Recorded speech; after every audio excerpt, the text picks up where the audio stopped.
Digo a vocês hoje, meus amigos, que apesar das dificuldades de hoje e de amanhã, ainda tenho um sonho. É um sonho profundamente enraizado no sonho americano. Tenho um sonho de que um dia esta nação se erguerá e corresponderá em realidade o verdadeiro significado de seu credo. Consideramos essas verdades manifestas, que todos os homens são criados iguais. Tenho um sonho de que um dia nas colinas vermelhas da Geórgia, os filhos de ex-escravos e os filhos de ex-donos de escravos poderão sentar-se juntos à mesa da Irmandade. Tenho um sonho de que um dia, até o estado do Mississippi, um estado desértico que sufoca no calor da injustiça e da opressão, será transformado em um oásis de liberdade e de justiça. Tenho um sonho de que meus 4 filhos viverão um dia em uma nação onde não serão julgados pela cor de sua pele, mas pelo teor de seu caráter. Tenho um sonho hoje. Trecho de discurso de Martin Luther King, proferido em 1963. O encontro entre Malcolm X e Martin Luther King é o tema do Ciência e Letras de hoje, um programa resultado da parceria entre o Canal Saúde e a Editora Fiocruz.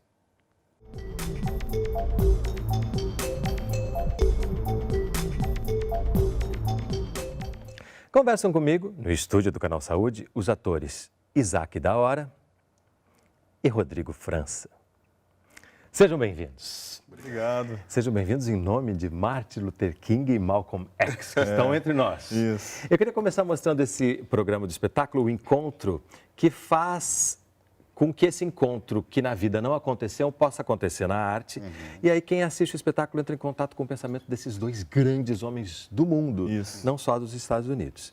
Abri o programa com um trecho do discurso do Martin Luther King, que é reconhecido por muita gente, mas eu queria pedir para vocês apresentarem um pouco o Malcolm X e o Martin Luther King a partir da pesquisa de vocês, para as pessoas também já conhecerem um pouco melhor nossos 2 personagens de hoje. Para que a gente apresentaria o Malcolm X para quem, por acaso, nunca tenha ouvido falar dele?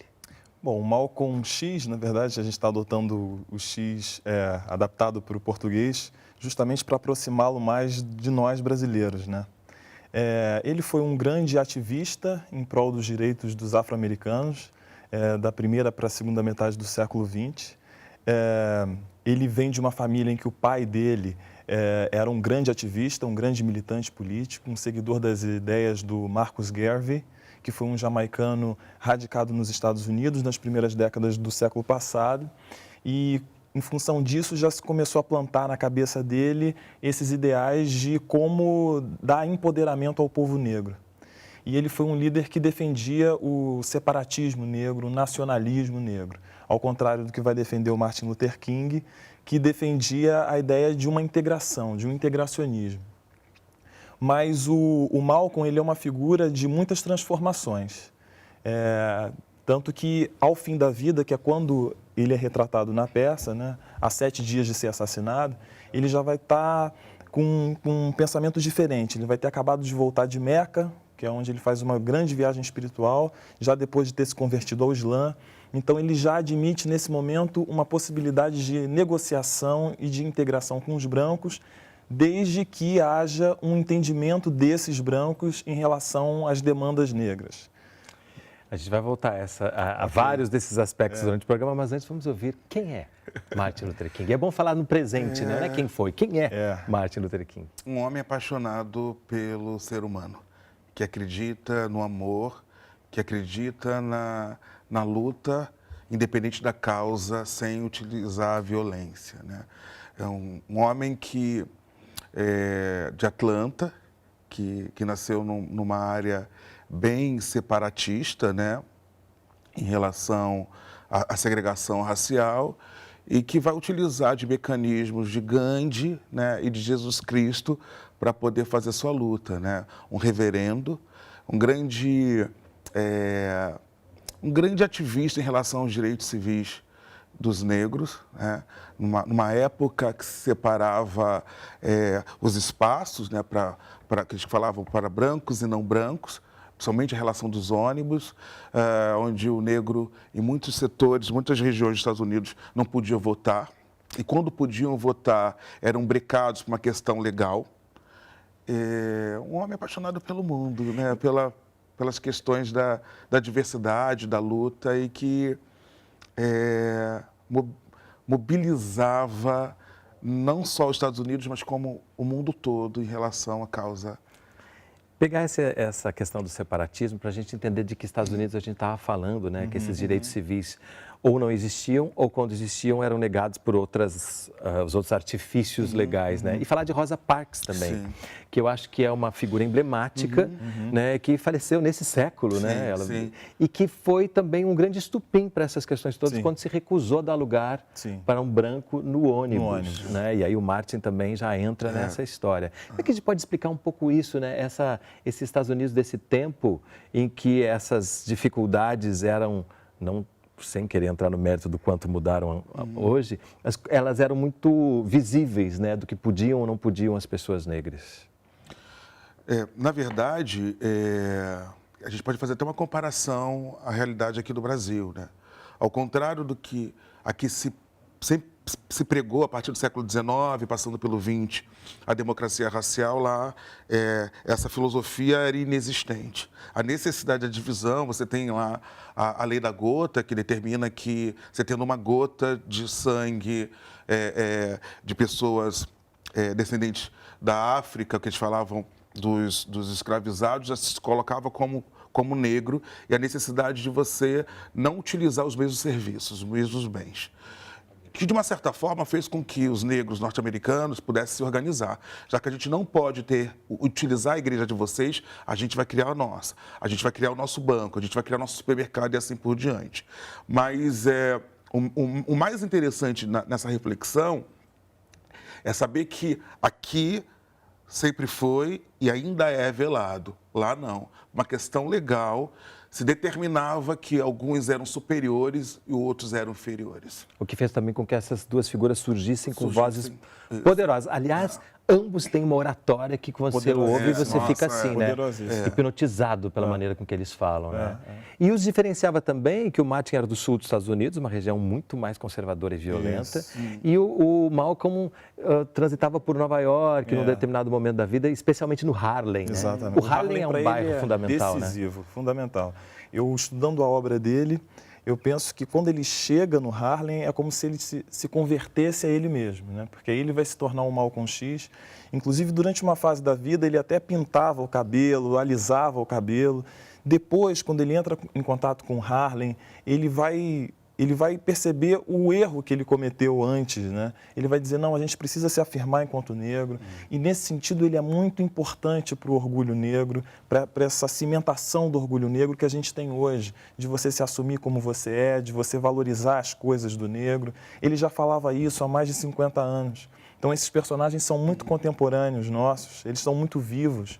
A gente, fazendo esse espetáculo, a gente percebe como que muitas pessoas ainda não os conhecem, mas muitas pessoas já chegam no teatro falando, eu quero ver o Martin, eu quero ver o Malcolm. Né? Muita gente conhece esses dois ícones, né? E que por mais que eles sejam de um outro país, eles também são fundamentais para nós aqui, né? Imagina, o Malcolm, ele tem um discurso sobre entendimento de povo, Sim. que é algo emocionante, né? Nessa coisa, mesmo nos Estados Unidos, a relação não sendo velada, né? Houve uma necessidade de reafirmar, nós somos povo negro, nós somos uma diáspora africana, e coisas que a gente começa hoje no Brasil a pensar e repensar, né? Sempre existiram grupos, segmentos, principalmente na universidades ou até mesmo no movimento negro, que já pensavam na relação de povo. Hoje, essa relação de povo está muito mais democratizada. Você vê jovens sinalizando o quanto é importante a questão da identidade, da cultura e assim por diante. Esse fenômeno do Black Money que a gente vive hoje aqui no Rio de Janeiro, especialmente, e no Brasil, era algo que o Malcolm já incitava, que os negros se organizassem em redes, né, em redes de autoproteção, para que eles pudessem se fortalecer. Então, esse empreendedorismo negro, né? Então, não só na política, como na economia também, uma forma de você dar subsistência, autossubsistência e também uma dignidade ao povo negro, né? Dos negros consumindo as produções culturais, por exemplo, e etc., da negritude, né? Que tem tudo a ver com essa autoafirmação de você se reconhecer naquilo que você assiste, né? Referências. Você entender que você tem um poder na sua mão, seja ele o poder de descobrir a própria identidade, como também o poder econômico, né? Onde você vai investir seu dinheiro, você está alimentando aquilo. Então, Exato. né? Agora, tem uma coisa que vocês falando, eu lembrei de um discurso do Malcolm, que ele fala do negro da casa. Ele tem entrevistas memoráveis, né? Em que os entrevistadores fazem perguntas muitas vezes até capciosas, né? E ele consegue dar uma volta, né? Mostrando que essa sua pergunta não é justa. Né? Eu acho isso fascinante. E ele traz uma figura do negro da casa que também a gente pode entender como é que isso se manifesta aqui no Brasil, né? Sim. Isso é um assunto muito delicado, né? Porque eu nunca vou bater naquele que reproduz o sistema, eu prefiro bater no sistema, bater numa relação de reflexão, né? É muito mais fácil você reproduzir o valor hegemônico.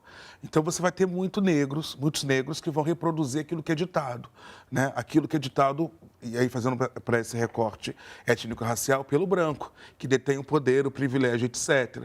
Então vai ser aquele que vai reproduzir o sistema ditado pelo branco e muitas vezes vai contra esse entendimento de povo, esse entendimento do quanto a gente muitas vezes tem que se rebelar em relação ao próprio sistema, né? E o Malcolm falava sobre muito isso, né? Mas a gente tem essas figuras aqui no Brasil, né? O que normalmente se fala, o capitão do mato, que era a pessoa que muitas vezes era negra, atrás de outro negro, não por uma relação de dinheiro, mas uma relação de poder, um poder equivocado para se sentir como branco. Mas está simplesmente reproduzindo o valor hegemônico. De uma certa forma, a gente pode aplicar isso também ao machismo, né? Sim. Que muitas mulheres também reproduzem, porque a gente está imerso numa cultura que é muito forte. Né? É que determina, né? Que determina. Por isso que a gente entende a compreensão da própria identidade como tão poderosa. Né? Porque daí você se desvincula dessa cultura que quer te impor e te subjugar para entender, não, peraí, eu tenho um lugar que é meu e a partir dele eu posso falar e lutar. Certeza. E criar mecanismos para modificação e assim. Isso, apesar deles terem uma forma diferente de expressar, isso era muito consciente na visão de ambos, né? Sim. Eu acho que... Eles tinham métodos diferentes de encararem o problema, mas eu penso que essencialmente eles queriam a mesma coisa, que era o processo de dar dignidade ao povo negro, né? Só que o Malcolm ele defendia a questão a princípio, né, do separacionismo, do nacionalismo, de um panafricanismo. Então, eles dois eram grandes estadistas. Eu vejo esses dois como grandes estadistas. O Malcolm ele se relacionava com grandes líderes africanos e de outras partes do mundo, pensando as questões do negro. Enquanto que o King vai tentar esse processo de dignidade aos negros numa relação com as instituições de poder americanas, né? O que com também os é muito... presidentes, inclusive. Exato, né? Ele deliberava, ele despachava com o presidente da época. Então, são duas figuras muito importantes. É interessante você falar o presidente da época, porque eles passam por Kennedy, depois por Johnson, depois por Kennedy assassinado. E tem um filme belíssimo, contundente, que é Selma, que a gente percebe... Aliás, tem muitos filmes importantes para a gente ver, que eu acho que assim, Eu Não Sou Seu Negro, né, do James Baldwin, é um acontecimento. Tem um documentário sobre os Panteras Negras também, maravilhoso. Que estão disponíveis em Netflix, né, das pessoas que têm. E eu acho importante ver, porque a partir dos Panteras Negras, você percebe também como muitas vezes as opiniões ou noções, informações que a gente tem sobre pessoas do movimento negro foram filtradas pelo olhar branco e a gente acaba tendo um olhar completamente distorcido sobre essas figuras. O Malcolm acho que é o mais prejudicado nesse sentido, né? Porque como o Martin... Bom, ambos tiveram vidas muito diferentes. Perdão. Eu vou até te interromper nesse momento, porque a gente vai fazer um pequeno intervalo e volta, inclusive porque eu achei interessante que até agora a gente não falou, por mais que tenha ficado claro em alguns momentos, a gente não falou quem faz o que na peça, porque é interessante como ambos defendem os dois. A gente vai falar mais sobre o encontro entre Malcolm X e Martin Luther King no próximo bloco. Não sai daí, a gente volta já.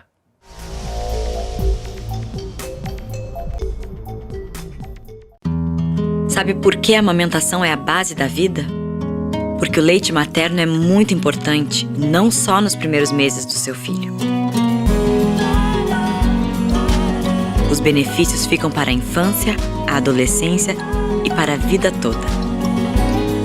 Por isso, eu pretendo amamentar o meu filho até os 2 anos de idade ou mais, para que ele fique mais forte, mais saudável, mais resistente.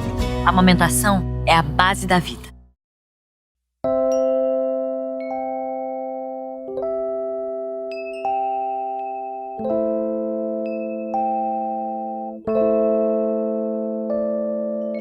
Mãe, você escuta o conselho das suas amigas? Quando o homem do jornal fala na TV, você presta atenção. Até a mulher com voz de robô você ouve? Mas agora tá na hora de você me ouvir.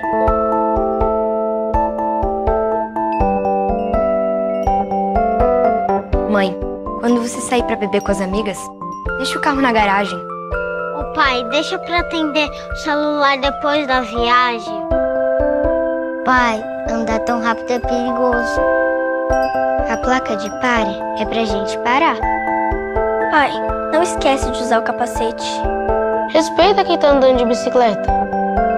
Pai, não passa no sinal vermelho. Quando tem gente passando na faixa, respeita.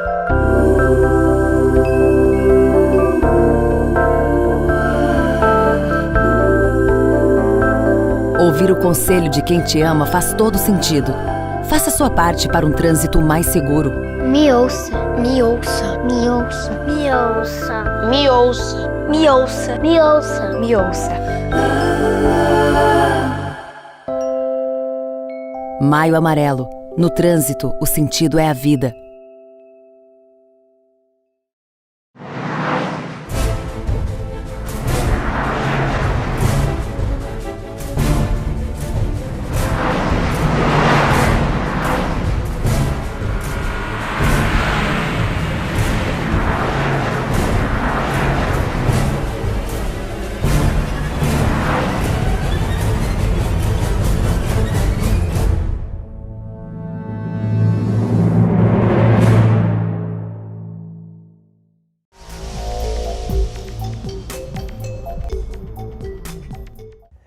Ciência está de volta, conversando sobre o encontro entre Malcolm X e Martin Luther King. Comigo, no estúdio do Canal Saúde, os atores Isaac da Hora e Rodrigo França. Mostrei aqui essa biografia do Malcolm X, Prêmio Pulitzer 2012, Man in Marble. Isso. Uma vida de reinvenções. E a gente estava falando no bloco anterior como muitas vezes a gente tem uma visão distorcida dessas figuras importantes do ativismo negro, porque elas foram durante muito tempo filtradas por pessoas brancas. Sim. E o Malcolm, até que o Spike Lee tivesse trazido a sua visão, também passava por isso, né? Da gente não conseguir entender quem era essa figura, como hoje a gente pode entender. Inclusive o filme do Spike Lee, ele presta um grande serviço para essa figura do Malcolm, né? Porque até o início dos anos 90, o Malcolm, ele perambulava num limbo, né? Ele era uma figura maldita, né? Uma persona não grata, e muito intencionalmente, por parte do próprio Estado americano, né? Que rejeitava a figura dele, porque o Malcolm, ele não aceitou negociar com as instâncias de poder norte-americanas, né? Ele não achava isso possível, enquanto que o Martin, sim. E isso, ao meu ver, não significa nenhum prejuízo ao Martin. Foi a forma que ele entendeu de buscar essa questão da melhora do povo negro. Como o Malcolm não entendia dessa forma, ele foi amplamente rejeitado. Então, nos anos 90, o Spike Lee traz essa figura de volta, um filme belíssimo. Contundente. Contundente, muito bem interpretado pelo Denzel Washington. E o Malcolm é realmente essa figura, ele experimentou de tudo, né? Inclusive, o autor dessa biografia fala uma coisa muito interessante, porque os negros americanos, eles viam o Malcolm como um deles. Ele experimentou ver o pai sendo morto e jogado numa linha de um bonde, sendo dividido em dois. Ele experimentou passar por famílias que o adotaram, ele foi um garoto de rua, ele foi um garoto problema, digamos assim. Ele, para sobreviver, ele experimentou várias coisas, ele roubou, ele praticou golpes, ele trabalhou como profissional do sexo, ele foi preso, depois ele saiu e já saiu do presídio convertido ao Islã, que foi uma grande mudança, mais uma guinada na vida dele. Então foi uma figura muito complexa, de uma vida nada linear, né? E que dá para gente que vai interpretá-lo como um prato cheio. E é interessante, né? Porque dá para se fazer paralelos também com os pais do Martin e com a própria religião também, né? Que eu acho que mostra o caminho que ele seguiu, né? Sim, dessa questão de ser protestante, seguir o pai como pastor e ter o seu discurso político.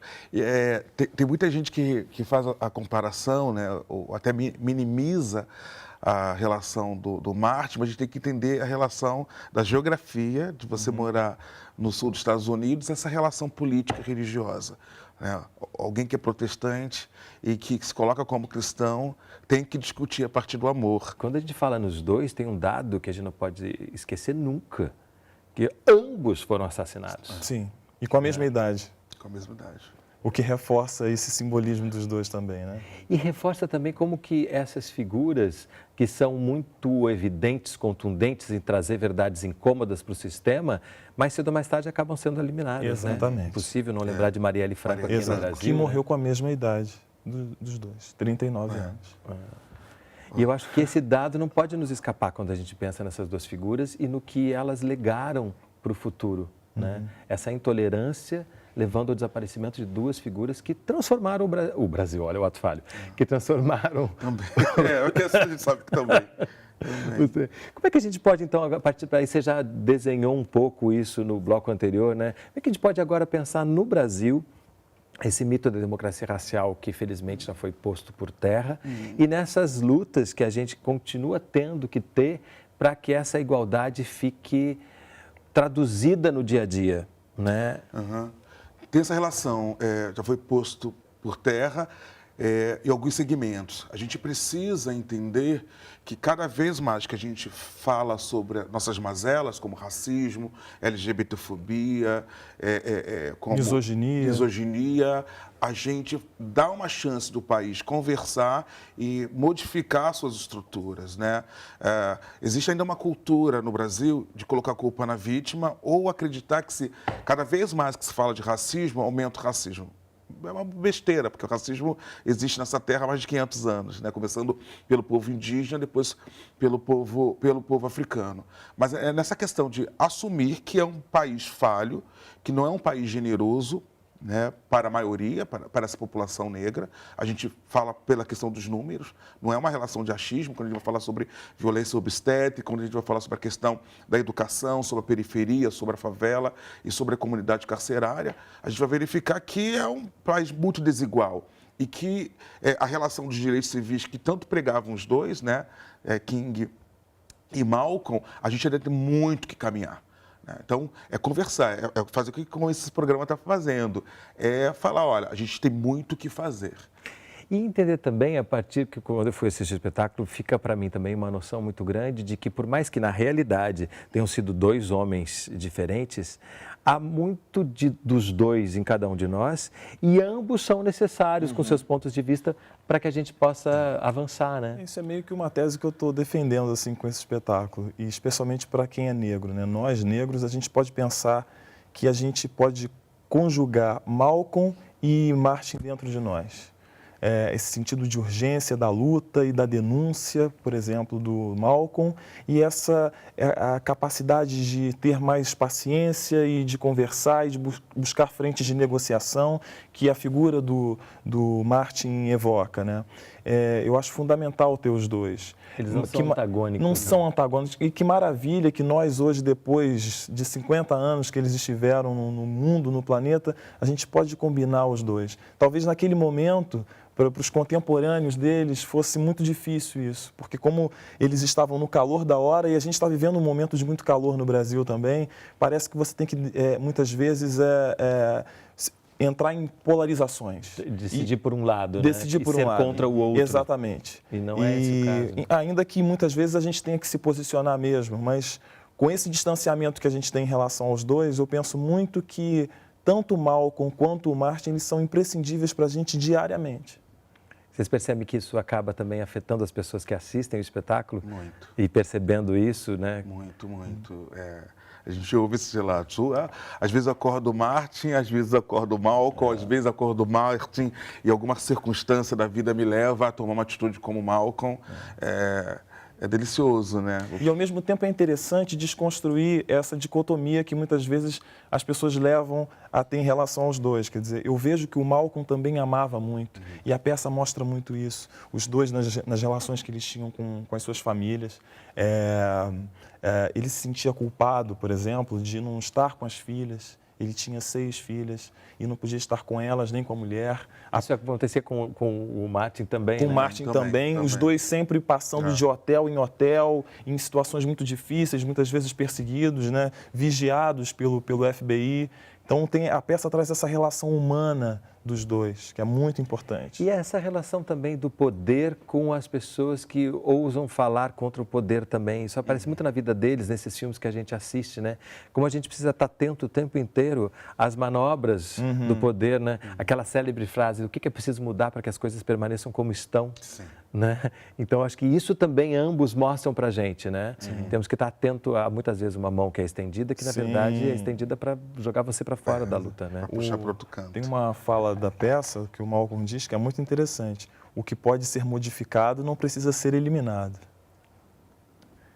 Agora, é legal que você abriu o programa falando de como que, ao longo do tempo, ele também foi percebendo uma outra visão. Sim. Ao mesmo tempo, também a gente pode olhar para o Martin e entender que ele também trabalhava com a desobediência civil. Né? Então, essa complexidade de cada um está dentro de cada um. Né? Essa complexidade expressa nas individualidades né? Também está dentro de cada um. Né? A gente não deve olhar para eles também como figuras monolíticas. Né? Sim, imagina, né?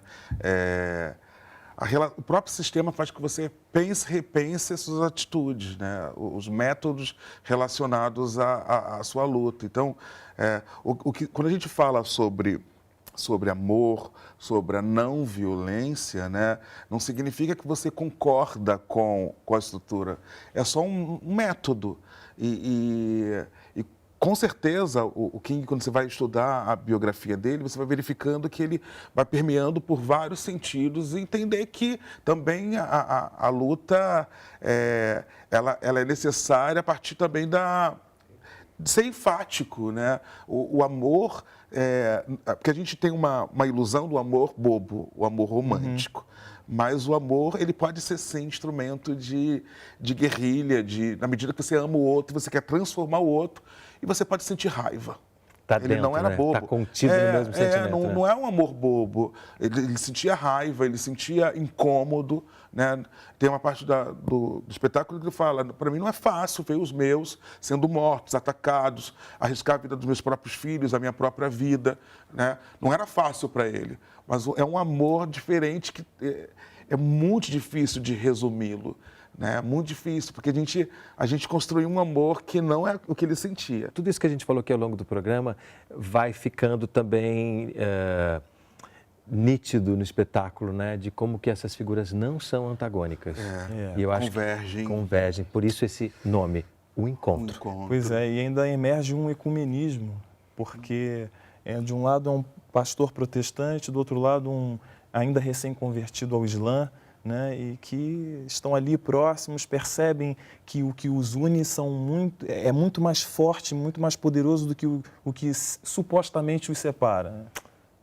Perfeito. Obrigadíssimo pela presença. Longa vida esse espetáculo, que ele possa seguir levando essas duas figuras fundamentais do mundo para cada vez mais pessoas entenderem como ainda é necessário lutar de todas as formas. Sim. Obrigado pela Obrigado. presença de vocês conosco. O programa Ciência e Letras é resultado de uma parceria entre o Canal Saúde e a Editora Fiocruz. Se você quiser entrar em contato conosco, mandar sua crítica ou sugestão de leitura, nosso endereço eletrônico é canalsaude.fiocruz.br. E a gente se vê no próximo programa. Até lá!